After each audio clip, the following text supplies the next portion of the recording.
Хороший звук, сцена и крыша над головой. Вот что нужно артисту для хорошего выступления. Впрочем, в этом автоклубе есть все и даже больше. Световое оборудование, комплект колонок, микрофоны и стойки. Пробный выезд показал, передвижной культурный центр полностью готов к работе в поле. Мы уже сделали 2 выезда в район.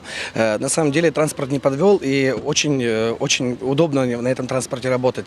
Во-первых, он запитывается от сети, может запитываться от сети, а также он работает от своего генератора. То есть мы можем работать в любой точке. То есть мы можем остановиться где-то в поле, где-то на площади, где вот есть возможность расставить сцену. Сцена выдвигается, насколько это возможно, вот вы видите, да? Стоит такой клуб на колесах больше 4 миллионов рублей. Федеральный проект по оснащению регионов автоклубами стартовал в этом году. Усть-Кулом в списке первых счастливых обладателей. Теперь гастрольный график у артистов местного дома культуры будет куда плотнее. Сегодня уже очень много заявок от глав сельских поселений, от работников учреждений культуры, которые находятся на периферии. У нас есть населенные пункты, в которых клубы либо совсем маленькие, а в некоторых совсем не имеется таких учреждений. И сегодня уже график составлен. Мы понимаем, что очень он будет насыщенный, плотный. Поэтому уверен, что это будет значительная поддержка для отрасли культуры Усть-Куломского района. Впрочем, это далеко не последнее обновление этого года. До конца 2018-го Коми по федеральной программе получит новые пианино для музыкальных школ. Инструменты отечественного производства уже ждут в том же Усть-Куломе. Последний раз клавишные здесь закупали 3 года назад.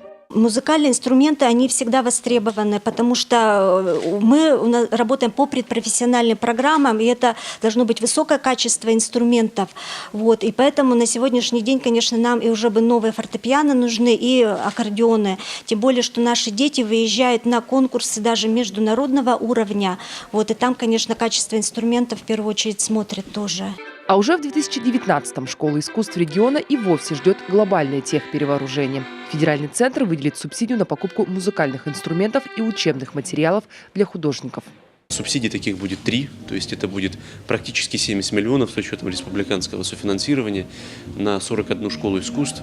Это позволит каждой, без исключения школе искусств, приобрести новый комплект.